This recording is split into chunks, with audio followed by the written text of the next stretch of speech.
ves, amaga una, amaga dos. La pone de ver, no sale de Gea. Vete a tu pueblo de Gea, hombre. Por favor. Vete a tu pueblo, hombre. Por favor. Get back. Marca en área pequeña y con los pies en el suelo. Vete a tu pueblo de Gea. Vete a tu pueblo. Lo llevábamos diciendo un rato. Pero ese gol no te lo Segundo puedes palo. No. Y con los pies en el suelo rematan. Totalmente de acuerdo contigo, Manolo. Totalmente Vamos, de acuerdo. hombre. Eso no Que vaya consigue. a su pueblo. Ya lo han escuchado y es un mísero ejemplo. Era Manolo Lama quedándose a gusto con David De Gea, portero de la selección española. Se desahogó bien, ¿verdad? Qué maneras, qué gritos, qué expresiones. Quien es verdad puede que no hiciera un buen partido aquel o no pasara por su mejor momento. Pero ya nos escucharon hace 2 semanas en nuestra sección Yo me quejo diaria. Nos quejamos porque estas lindezas, este tonito, esta verborrea, ¿la hizo alguna vez con Iker Casillas cuando no paraba bien y no estaba en su mejor momento? Nunca, jamás. ¿Criticó algún fallo, que estuviera fuera de forma o no anduviera fino en la portería el cancerbero de Móstoles? Tampoco, ni mu. Esa doble vara de medir, ese por qué matamos a uno pero de otro no decimos nada, ese favoritismo, ese compadreo, ese colegueo con unos y a los demás no nos los intentemos cargar, váyase usted a saber por qué. Nuestros invitados de hoy nos aclararán por qué con unos sí y con otros no. Es como se mueven, en su opinión, la mayoría de periodistas deportivos de España. Una profesión, afirman, absolutamente prostituida, vendida e interesada, como la que más, a pesar de que algunos tengan la desfachatez de decir tenemos el mejor periodismo deportivo del mundo. Frase de Jesús Gallego, compañero de Manolo Lama, ahí en la televisión, en Gol Televisión. Ahora comentaremos también esta frase con nuestros invitados aquí en Antes de que amanezca, porque ya saben que aquí en este programa nos quejamos, aquí denunciamos injusticias y criticamos todo aquello que no nos parece justo o nos parece una tomadura de pelo hacia la sociedad, como es el caso del periodismo deportivo que se hace en nuestro país. Sí, poco riguroso, interesado, oportunista. 2 comunicadores que estuvieron dentro del gran circuito de los medios de comunicación y que ahora se lo montaron por su cuenta con radios independientes, libres y donde decir lo que les plazca sin obedecer a intereses o callar u opinar lo que les dicten por una comida en un buen restaurante, como acostumbran a decir, están hoy con nosotros. Son Walter García y Richard Dis, de La Hora de Walter en Cadena Mix y de El Radio, respectivamente. Están aquí en Antes de que amanezca para examinar el periodismo deportivo español o lo que ellos consideran una profesión y un trabajo infectado, lleno de intereses y totalmente prostituido. El periodismo deportivo a examen. Richard, Walter, muchísimas gracias en primer lugar por estar aquí en Antes de que amanezca. Un placer. Gracias a vosotros por llamarme. Uh-huh. Bueno, aquí nos gusta mojarnos, a vosotros también, y opinar sobre este tema, el periodismo deportivo a examen. La primera pregunta es clara. Vuestra opinión sobre aquella frase de Jesús Gallego: en España se hace el mejor periodismo deportivo del mundo. ¿Quién se anima? Hombre, yo la saqué en mi programa, la tuve una temporada en la cabecera del radio, y la verdad es que no se puede ser más iluso y más falso, porque no es verdad, a no ser que, claro, que Jesús Gallego no conozca ningún otro periodismo deportivo que se haga en el mundo más que este. No digo que en otros lugares sea una maravilla, pero la verdad es que el de aquí deja muchísimo que desear, entre otras cosas, y de esto Walter sabe muchísimo más que yo, por los intereses creados de los que tú hablabas antes. Uh-huh. Tú decías lo de Manolo Lama, De Gea y Iker Casillas, pero es que, por ejemplo, De Gea, ¿quién le lleva la imagen a David De Gea? Pues una empresa en la que está José Félix Díaz, que escribe en Marca sobre los intereses del Madrid de fichar a De Gea. Correcto. ¿Quién lleva a Kepa?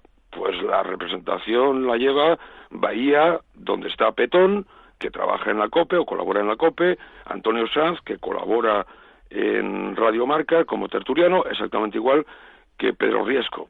Uh-huh. Esto es así. Yo le he escuchado a Walter contar cosas de sus excompañeros de la COPE que ponen los pelos de punta. Luego vamos a entrar un poco en esos intereses, ¿no?, que tienen algunos que son así, pero Walter, quería saber un poco tu opinión sobre esa frase de en España se hace el mejor periodismo deportivo del mundo. Estoy un poco en la línea de lo que decía Richard. Yo primero no sé el periodismo deportivo que se hace en otros países del mundo. Lo que no tengo duda es que en España tampoco será el peor, o si se hace el peor estará de la mano de países muy pasionales y corruptos. ¿Para qué voy a esconder la palabra? Como Italia o como Argentina. Posiblemente allí se hagan 2 periodismos deportivos muy similares a estos por esas dos razones, el exceso de pasión y la corrupción. Y lo que sí es verdad es que los intereses entremezclados de periodismo deportivo y de agencias de representación, bueno, es muy fácil, ha puesto 2-3 ejemplos Richard, pero es que es muy fácil de demostrar. Hay muchos que colaboran en ambos sectores, que están en ambos, y evidentemente eso lleva a un cúmulo de intereses cotidiano a la hora de juzgar el fútbol español que adultera la realidad y que convierte a un sector amplio de la prensa deportiva en mucho más portavoces de intereses de agencias de representación que de periodistas deportivos al uso. Al menos yo lo tengo más que comprobado porque he vivido varias anécdotas donde he tocado un tema de un fichaje raro que me olía mal en el Racing. Pues hostias, aquí hay gato encerrado. Y curiosamente aparecía detrás algún periodista deportivo de Madrid. O sea que es que eso es fácil de demostrar. Quería preguntaros un poco en concreto, ¿cuándo exactamente os empezáis a dar cuenta de que hay algo falla, ¿no? De que no se están haciendo las cosas honestamente, sin intereses de por medio y que no os gusta nada lo que veis? Hombre, antes de entrar, y que me permita Richard, antes de entrar a ese mundo, tú ya entras a un mundo donde sabes, juguemos con la palabra clave, que hay muchísimo dinero. Mucho dinero. Lo que no tenemos que obviar son los miles de millones de euros, ojo, miles de millones de euros que mueve el fútbol en un país como España. Miles de millones.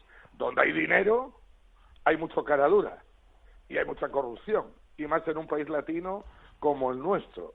Es decir, casi antes de entrar ya se supone que ahí te vas a encontrar lo que no está en los escritos. Y repito, no hace falta ni entrar, con un poco de oído. Es decir, si yo soy un escuchante de radio y veo cómo Lama trata a De Gea, y a la vez he visto el anuncio de champú que Lama hacía con De Gea, con Casillas, y también en su día vi la relación personal y profesional de Lama con la mujer de Casillas.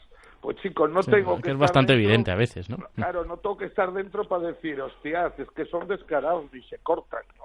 O sea, repito, a veces no hay ni que entrar. A poco que lo observes, lo detectas. Bueno, Richard vive un poco de detectar, digamos, de cara al oyente, ¿no?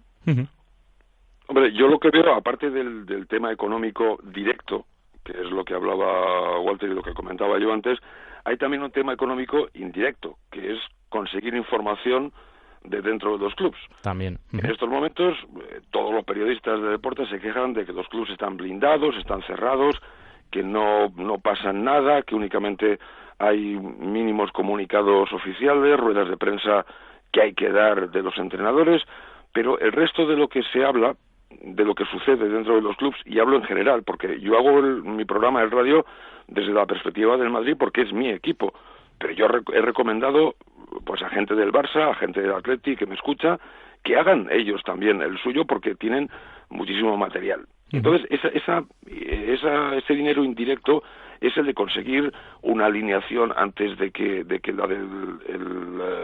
la competencia, el tener una noticia, se supone, antes de que la den los demás, que te da notoriedad, y al final pues te da más puntos en el EGM, lo cual te permite tener más publicidad, más dinero. Así es. Y aquí hay un punto clave, que además Walter lo conoce perfectamente, en la historia del periodismo en este país, que es la llegada de José Mourinho al Real Madrid. Ahora sí iba a preguntar por ello, pero si lo queréis introducir...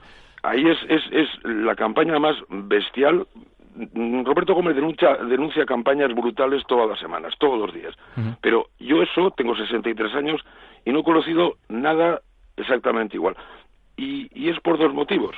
Perdona Richard, ahora te dejo terminar, pero os iba a preguntar, a colación de esto, ¿ha sido el mayor esperpento o la peor experiencia que habéis visto de primera mano del trabajo que han hecho muchos periodistas españoles cuando estuvo José Mourinho aquí? Sin duda. Yo sí, digo 63 años y no he visto nada parecido. Nada, jamás. Sigue hablando, perdona, que te he cortado.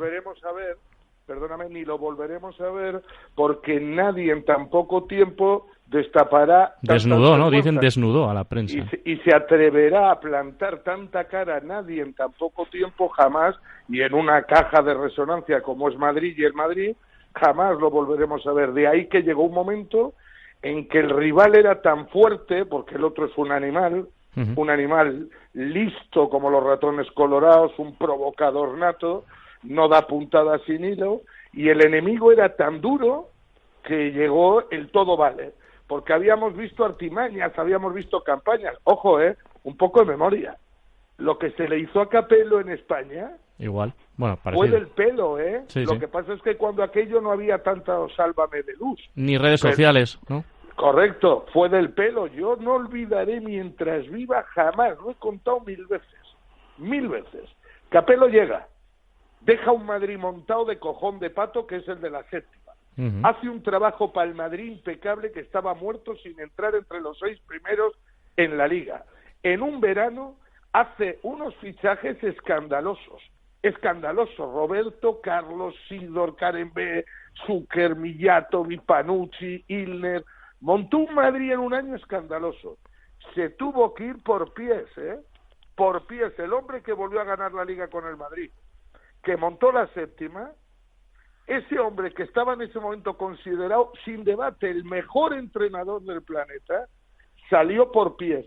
Pero ojo, vuelve a los 2 o 3 años, y yo recuerdo un partido amistoso de agosto, de estos de verano, en 4, unas hostias a Capello, y yo decía, chico, pero si estoy en traje de baño, si ha llegado hace 21 días. Sí. Claro, tenían guardado todo el ajuste de cuentas de la otra vez 3 años antes, porque ese también se atrevió a plantarles cara y a marcar normas que no permitían meter la manaza donde no correspondía en un club como el Real Madrid. Aquella fue brutal, y en otros tiempos, cuidado, no fue mucho mejor que la de Mourinho. No, está claro que personajes como Capello, como Mourinho, ponen pie en pared, frenan a la prensa. Obradovic, Richard, acuérdate de Obradovic en baloncesto. Sí, exactamente igual. Se le echó encima todo el establishment del baloncesto español. Sí, y pero Petrovic en cierta medida. A Messina también pasó algo Messina similar. También parecido. No, pero decía lo de la información. Sí, perdona, que te he cortado. Se corta la información, y entonces aparecen expresiones literales, además, como: si tú no me das, yo no te voy a dar nada. Recuerdo, por ejemplo, Pedro Pablo San Martín en un programa de televisión. Hace poco, José Ramón de la Morena, hace unos meses, ¿cómo quieren que les tratemos bien si nos tratan de esta manera? Y el tema era que no les dejaban viajar en el avión con el equipo. Entonces, todo este tipo de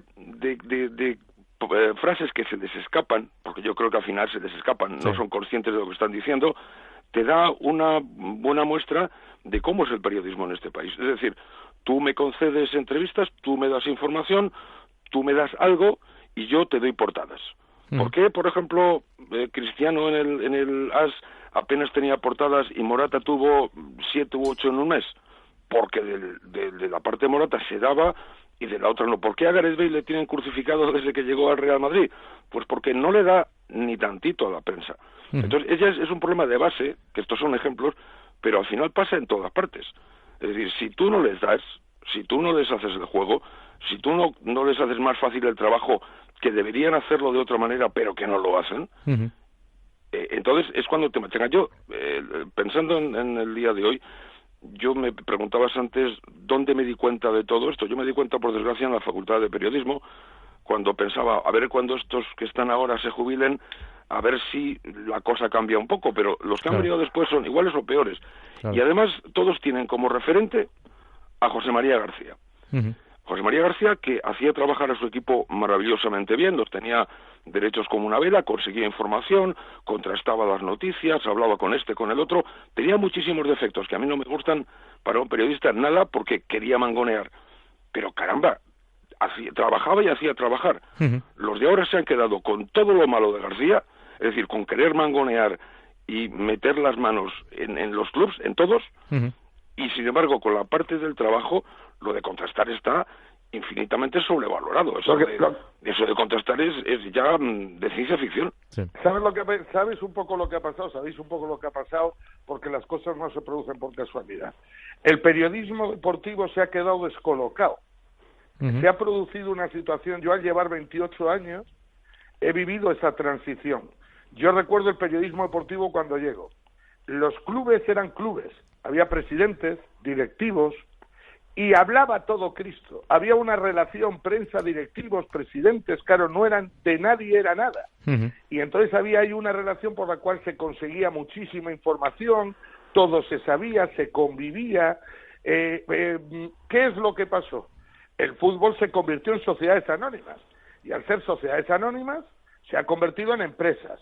Y los que no han quedado como empresas, el Madrid es uno, lo que han tenido es al frente, o tienen al frente, un tío número 1 mundial de la empresa, como ocurre en los grandes equipos de Europa, salvo el Barça, y eso ha llevado a un personalismo en la gestión brutal, como en las sociedades anónimas. El Betis era del Opera, el otro era de este. Entonces, eso ha llevado a que se hayan cerrado los grifos. Ya no hay directivas. Ya no están los colegas que iban a los restaurantes, y Richard, que tiene edad, se acordará de que era así, los directivos presumiendo de ser directivos, cenando con la prensa, lo contaban todo. Eso ha cambiado, todo ¿verdad? Todo eso cambió. De la noche casi a la mañana cambió. Claro, el de Mercadona no filtra ni su consejo de administración cosas importantes de Mercadona. Pues en los clubes ha pasado eso. A la vez, se ha disparado el mundo de los medios de comunicación y la sociedad de la comunicación. El fútbol se ha hecho todavía mucho más negocio fuera del fútbol. ¿Qué es lo que ha ocurrido? Que todas esas horas, todas esas páginas, todos esos programas de tele se tienen que rellenar. Hay que hacerlos porque vende mucho, porque se gana dinero con el entorno del fútbol, con la demanda social que hay de fútbol. ¿A qué ha llevado ese cerrazón de los clubes, ese muro que han puesto ya los clubes? Yo creo que con toda la razón, por los tiempos y por el sistema empresarial, cómo funcionan, a la especulación. Entonces se hace mucha más prensa deportiva que hace 15 años, porque hay mucha más demanda de ello, y todo gira en torno a la especulación, porque ya casi nadie puede meter las manazas en esas sociedades anónimas en las que se ha convertido el fútbol. Todo tiene un porqué, y para mí este proceso es el que nos ha llevado a donde estamos, a una maquinaria en torno al fútbol que vive todo el día de la especulación, del sálvame de luz. Ojo, yo participo en cierta medida de él.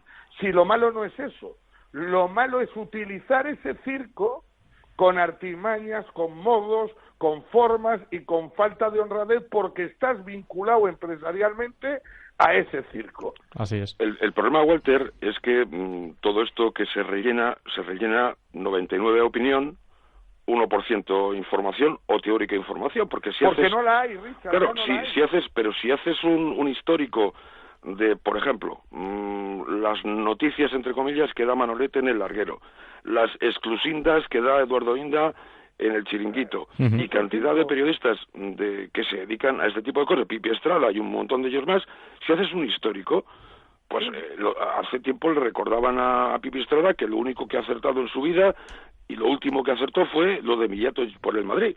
Lo demás se va comprobando día tras día y año tras año que no se cumple. Claro. Y yo me pregunto, ¿en qué otro sector del periodismo se permitiría un índice de fallos y de mala praxis tan brutal como sucede con la información deportiva? En ninguno. Pero porque salvo en el corazón. Richard, como en el corazón, correcto. Salvo en el corazón. Porque está aceptado socialmente, y porque además a la gente no le importa, porque se entretiene que sea pura especulación. Si ese no es el problema, si eso es evidente, se les ha cerrado con muros las sociedades anónimas del fútbol y solo les llega la información que se canaliza oficialmente. Ahora son consejos de administración, ya no directivos cascantes por los restaurantes. Entonces, eso no sería malo, no pasa nada. Circo, si eso es bueno para el fútbol, circo, todo lo que se hable desde el show, circo.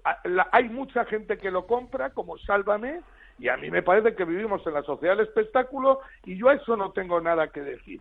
El problema está en los intereses. Insisto, y vuelvo a donde empezamos. Vamos ahí ahora, Walter, pero antes de ir a este bloque, si me permitís, por favor, una breve a los dos.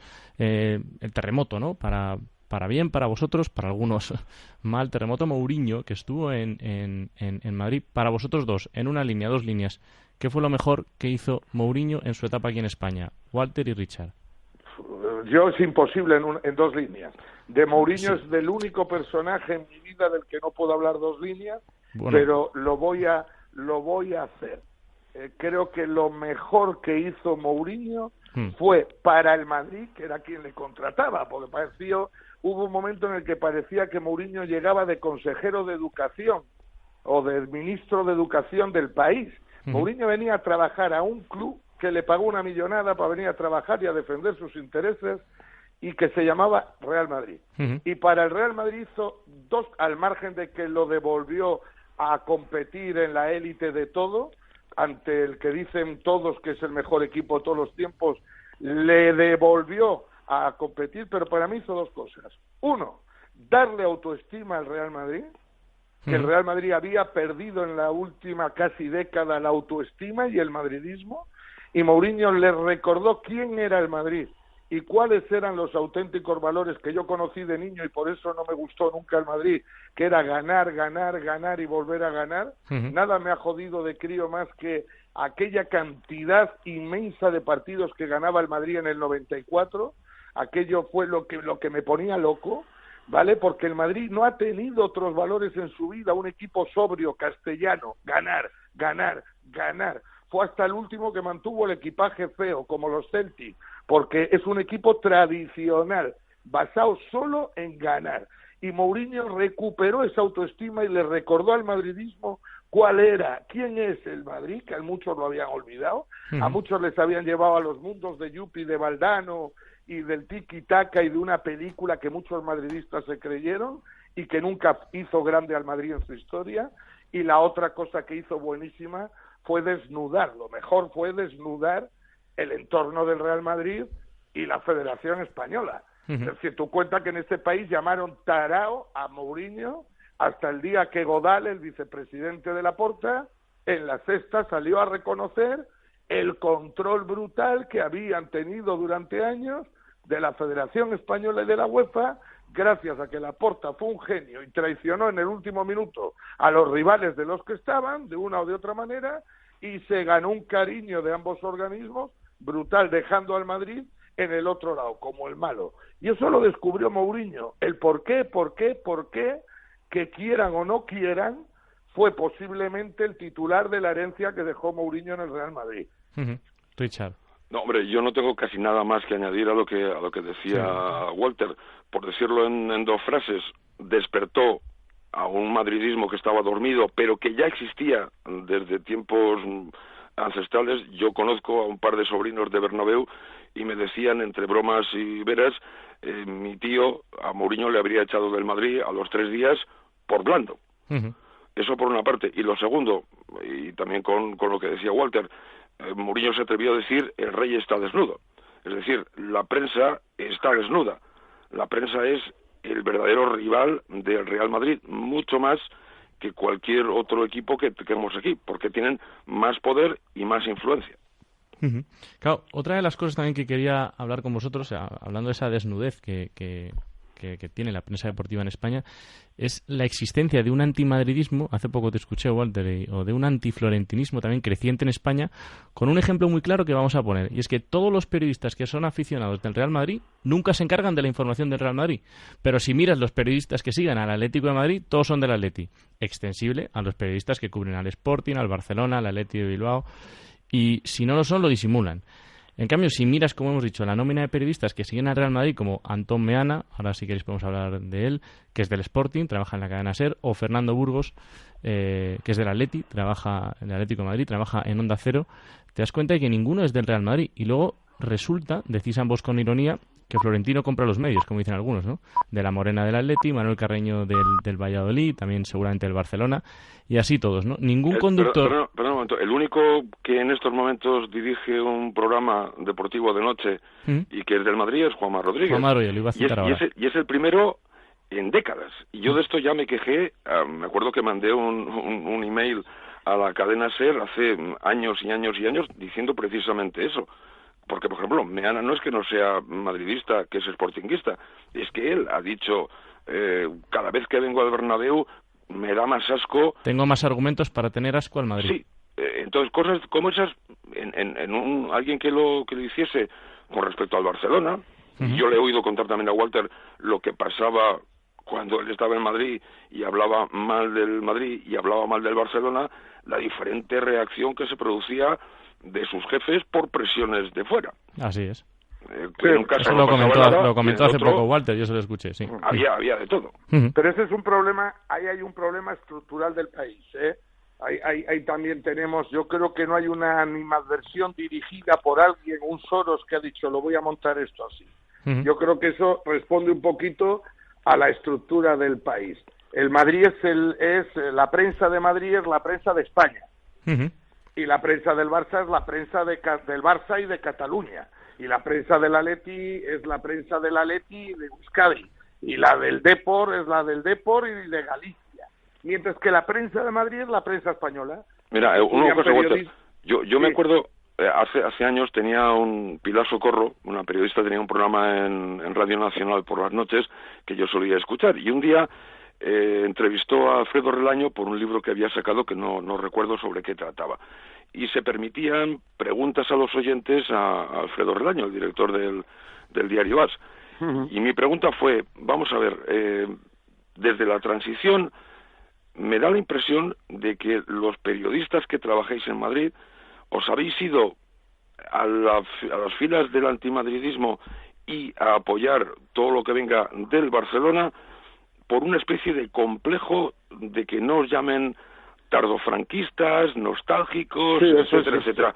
Y Alfredo Relaño me dijo, sí, es verdad. ¿Ah, sí? Eso sí, existe. es verdad.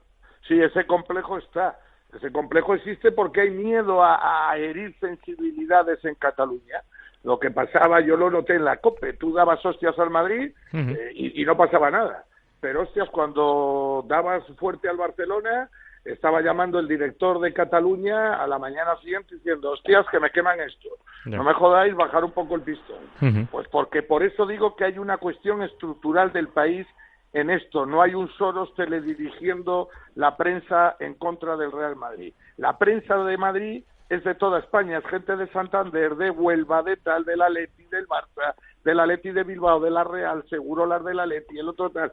Mientras que al Barcelona, todos los periodistas, el 100%, el 99% de los que cubren Barça son del Barça y el 89% catalanes. Mientras que la prensa de Madrid es española, por eso puede cubrir, y nos parece hasta normal, el Madrid un tío que no sea del Madrid, porque es la prensa de España. Repito, ahí hay un problema estructural y en el trato a lo que se refería Richard también. Es que cuidado con Cataluña, joder, el Atleti. Cuando en Madrid se tocaba el Atleti de Bilbao, hostia, rumfaba el teléfono a la mañana siguiente. ¿Por qué? Pues porque son equipos que tienen una identidad política además, de pueblo, que le sigue, no sé qué, patatín y patatán.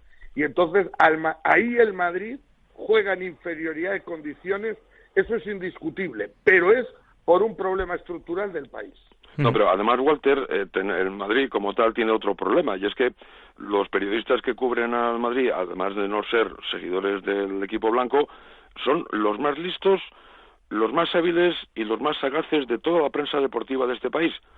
Porque tú, si haces un recuento de la cantidad de cosas negativas que sacan del Madrid, todos los líos del vestuario, los follones entre el presidente y el entrenador, o el entrenador y los jugadores entre sí, y todas las semanas hay 3, 4, 5 casos. Y sin embargo, en el resto de los equipos parece que es toda una balsa de aceite. Pero o los unos son muy hábiles o los otros son muy torpes. No, Richard, pero es un poco por lo que yo te digo. Si tú en Bilbao, y lo sabes tú, sí, claro. si tú en Bilbao, desde un medio de comunicación de Bilbao, tocas al Atleti, hostias, da un calambre que no es ni medio normal. Y lo mismo en Santander, en menor escala, y en Huelva, y en tal. Pero en Madrid no pasa nada, porque es la prensa de España, y entonces al Madrid, por eso te digo que el Madrid le puedes juzgar entrando hasta las entrañas. Y si no te gusta el presidente del Madrid, o lo que es peor, que yo creo que es lo que ocurre realmente, si no accede a tus intereses, le puedes dar pim pam pum, que tú no tienes consecuencias sociales, tú puedes salir a la Castellana a pasear por muchas hostias que le des al Madrid en un programa nacional. Pero tú no puedes ir a Barcelona si le das palos al Barcelona, porque como te reconozcan, tienes un problema. y la emisora, la central de tu medio, allí tiene un problema. Es un problema estructural. La prensa de Madrid es la prensa de España, y al Madrid pues se le puede dar. Walter, ¿y por qué al Atleti no? Porque el Atleti vende mucho más hacer lo otro. Es el hermano pobre. El que vende es el Madrid, porque lo que vende es el Madrid para la prensa española de Madrid. Y entonces el Atleti hay que tratarle de, como no le dan los minutos ni las páginas que le dan, cuando le tratas le tienes que tratar como al hermano pequeño, como al hermano que hay que mimar. Me quedan dos preguntas muy importantes para ambos, que la verdad es que no quiero dejar pasar. A ver si me podéis responder. Nos quedan todavía unos minutos para abordar esta fantástica tertulia que estamos teniendo. ¿Creéis que la sociedad en general, la sociedad española en general, es consciente plenamente de estos atropellos, de esta falta de profesionalidad y de rigor que tiene el periodismo deportivo en nuestro país, o lo disimulan bastante bien? Hombre, yo creo que en su mayoría no. En su mayoría no es consciente, cada vez hay más, ayudan las redes sociales, el hecho de que en un momento determinado se dé una información y automáticamente aparezcan 7 tweets o 2 blogs o 3 podcasts diciendo, mira, esto no es verdad por esto, por esto, por esto y por esto. Entonces te vas dando cuenta cada vez más de por dónde van las cosas, y hay casos clarísimos. Me acuerdo una fotografía de Marca: Modric está en Madrid, aquí le vemos la foto, y había un coche al lado con una matrícula de Croacia. Y rápidamente la gente salió. Ahora con Ibrahimovic, es que ha dicho que el Balón de Oro es de Florentino, y resulta que luego lees y no lo dice Ibrahimovic, sino que lo dice un bloguero de no sé dónde, al que se cita como si fuera. Entonces, todo ese tipo de cosas poco a poco van despertando a la gente. Y muchos tenemos audiencia como Walter. Yo sé que tiene Walter audiencia porque denuncia este tipo de cosas, y a mí me pasa exactamente igual. Y lo mismo, por ejemplo, Miguel Gutiérrez con la libreta de Bangal, con la libreta, también se dedica a esto, y cada vez tenemos modestamente un poco más de peso. Ahora, nuestro peso comparado con los grandes transatlánticos informativos, pues la verdad es que poco, pero yo creo que poquito a poquito, día a día y minuto a minuto de programa, vamos ganando un oyente, 2, 3, y a mí lo que más me alegra, por ejemplo, es que todos mis oyentes no son del Madrid. Eso lo comentabas hace poco. No son del Madrid, hay gente del Betis, del Sevilla, incluso del Atlético de Bilbao, del Barça, del Atlético de Madrid. Eso es lo que más me ilusiona. A mí que me escuchen madridistas, pues hombre, lo doy por supuesto. Pero que me escuche gente de otros equipos me da la sensación de que poco a poco hay gente que se va dando cuenta de que esto no puede ser. Y tenemos medios para decirles, oye, mira, no, lo que has publicado no es verdad, y aquí te lo demuestro. Antes no. Antes te lo decían y te tenías que callar, o te lo quedabas para ti o lo comentabas a tus 3 amigos. Ahora las redes sociales les están haciendo mucho daño, y además no se dan cuenta todavía de hasta qué punto el daño que se les puede hacer. Ha aparecido la figura de los jueces.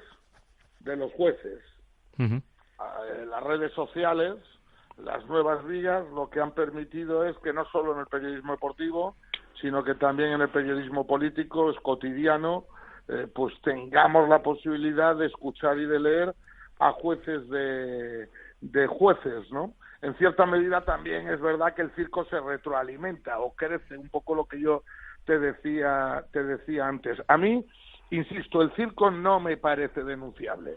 Sí me parece bien que haya contracirco, que era un poco lo que decía Richard, y es un poco lo que yo creo que plasma en su podcast, y muy bien Richard, ¿no? El contracirco, y debe estar para que haya gente que lo consuma y saque sus propias conclusiones. Pero a mí el circo, insisto, no me parece criticable. Estamos en la sociedad del espectáculo, y lo que tampoco podemos es actuar en el fútbol o llegar en el fútbol a tomarte esto como una religión. El fútbol tiene un toque religioso, pero no lo podemos convertir en una religión, porque hay mucha gente ahí fuera que nos escucha y malentiende las religiones futbolísticas en algunos momentos de su vida. Y yo, mira, por ejemplo, en eso estoy a muerte con Laporta y con Florentino, porque es muy bueno ayudar a que no tengamos argentinizado el fútbol, y ellos dos dieron los pasos más importantes para conseguirlo. Pero no creo tampoco esto como una religión. Tiene que haber el contrajuicio,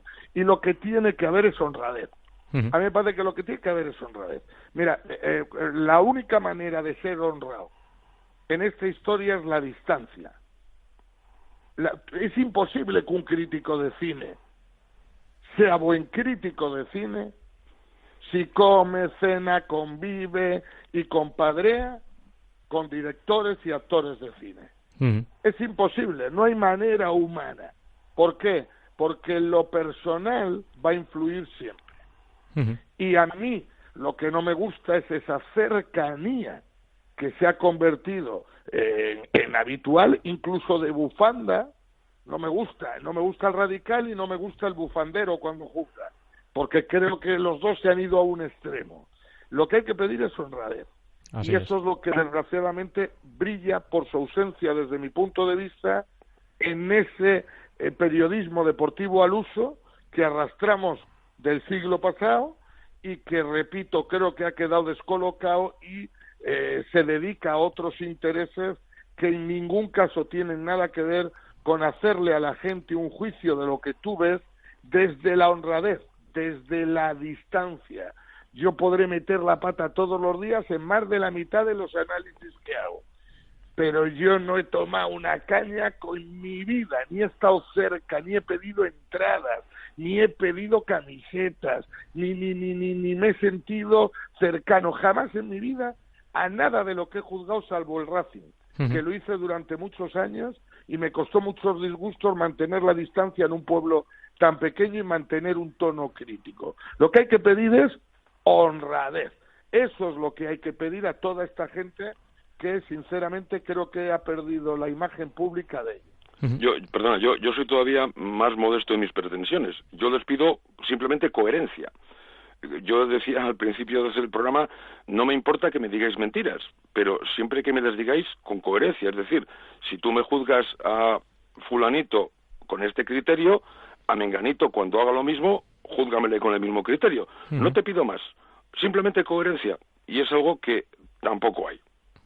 La última, y os pido brevedad, que estamos quedando sin tiempo, pero bueno, seguro que lo podemos condensar. Si tuviéramos que citar 2, 3 periodistas que de verdad digáis, es que no son nada honestos con sus oyentes, con sus receptores, es que se están quedando con la audiencia, es que son realmente indignos, lo peor de la profesión. Muy breve, si podéis los dos citar 2, 3 en vuestra opinión. No, yo no me atrevo a dar nombres. Mira, no estoy, y me lo vas a entender además.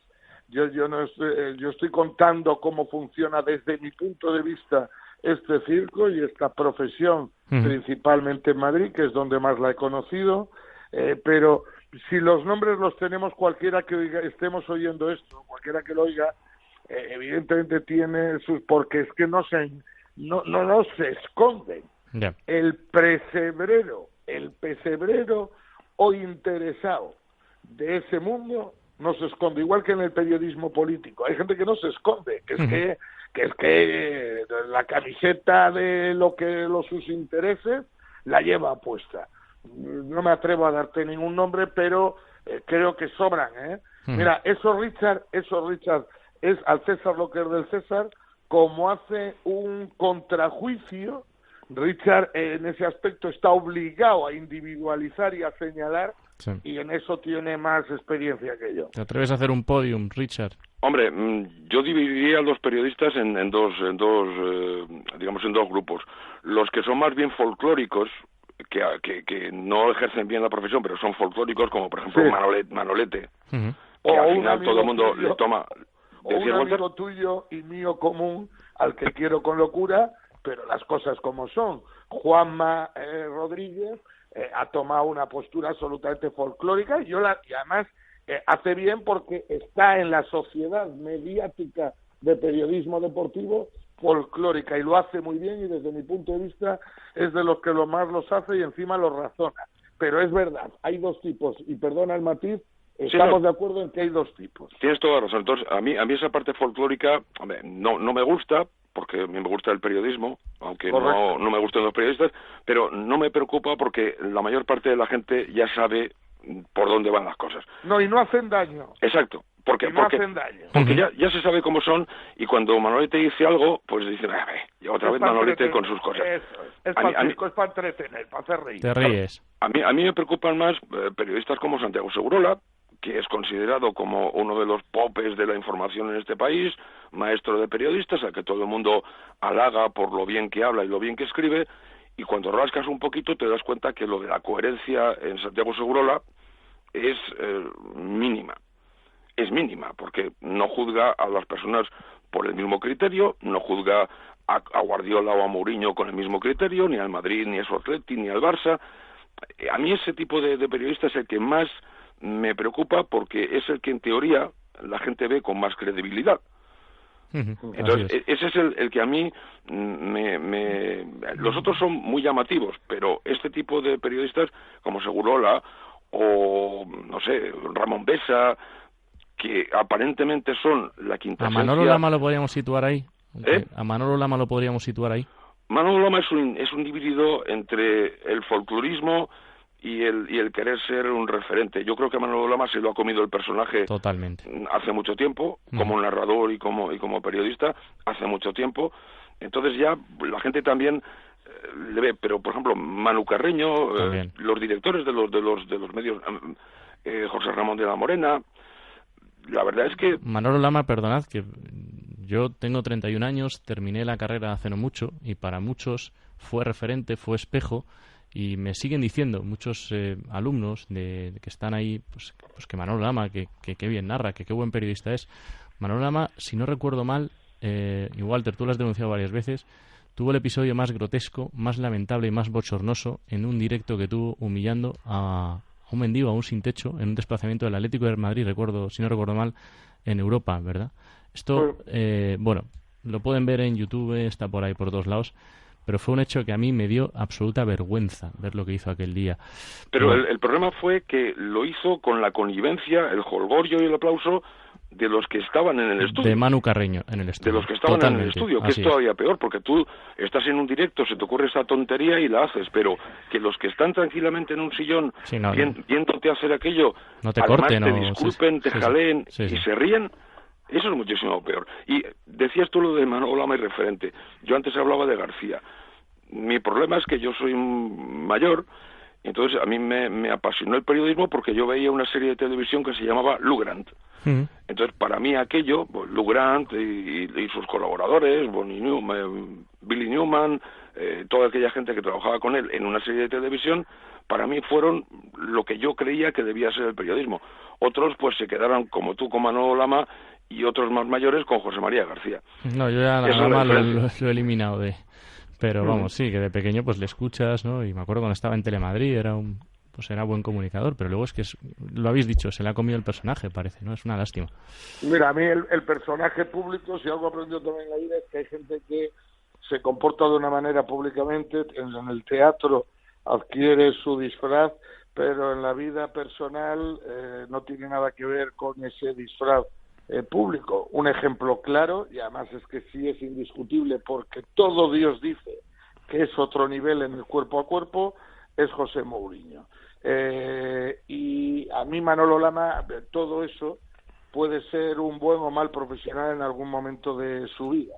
Yo es que era de los que trabajaba en la COPE cuando él, con alevosía y nocturnidad, y siendo empleado de la cadena SER, ficha por la COPE, y soy uno de los que estaba en el papel que le dio a la cadena COPE vetaos a partir de ese día en deportes en la cadena COPE, cuando yo facturaba el 62% de lo que facturaba COPE Cantabria, y les obligaron a quitarme de hacer deporte. Eso da para un capítulo aquí un día si quieres, Walter, que te escuché. Yo comprobé junto a varios compañeros hasta qué punto este señor fuera del teatro es un personaje absolutamente detestable, vamos. Yo como trabajador de la cadena COPE y varios más, creo que éramos una lista de 10 o 12, lo sufrimos, porque a mí me llama y me dice, oye Walter, no cuento contigo, y se lo voy a decir a la empresa que por las razones que sean no cuento contigo, y digo, bueno, él o alguien, pero es que ni una llamada. Las El formas, director de la ¿no? noche a la mañana, oiga, que no puede usted seguir haciendo deportes en la COPE. Puede seguir de empleado, pero no puede seguir haciendo deportes. ¿Cómo? No, porque su nombre está en una lista donde dice que usted no hace ni un segundo de deportes en esta cadena. Ya. ¿Te ha dado alguna razón? No. Un día, si quieres, abordamos ese tema, Walter. Estaría encantado que lo contaras aquí en Antes de que O sea amanezca. que yo he sufrido el personaje de fuera del teatro, que os aseguro está, yo y otros, os aseguro está a la altura del periodista del Día del Mendigo. Muy bien. Walter García, Richard Dis, la verdad es que estaría, de verdad, horas hablando con vosotros. Ha sido un auténtico placer teneros aquí en Antes de que amanezca. Nosotros no estaríamos horas hablando contigo porque tenemos que trabajar. Eso es verdad. Así que nada, seguramente toquemos el tema en otra ocasión. Ha sido de verdad un honor para mí, para este grupo de jóvenes periodistas que hemos empezado este proyecto en septiembre. El día 2 de octubre empezamos la primera emisión. Así que muchísimas gracias por participar y entrar aquí a valorar a examinar, ¿no?, el periodismo deportivo que se hace en España. Muchas gracias a ti, y nunca pudiste llegar a menos ni nosotros a más. Un abrazo y muchísimas gracias. Gracias a Un vosotros. placer. Un placer.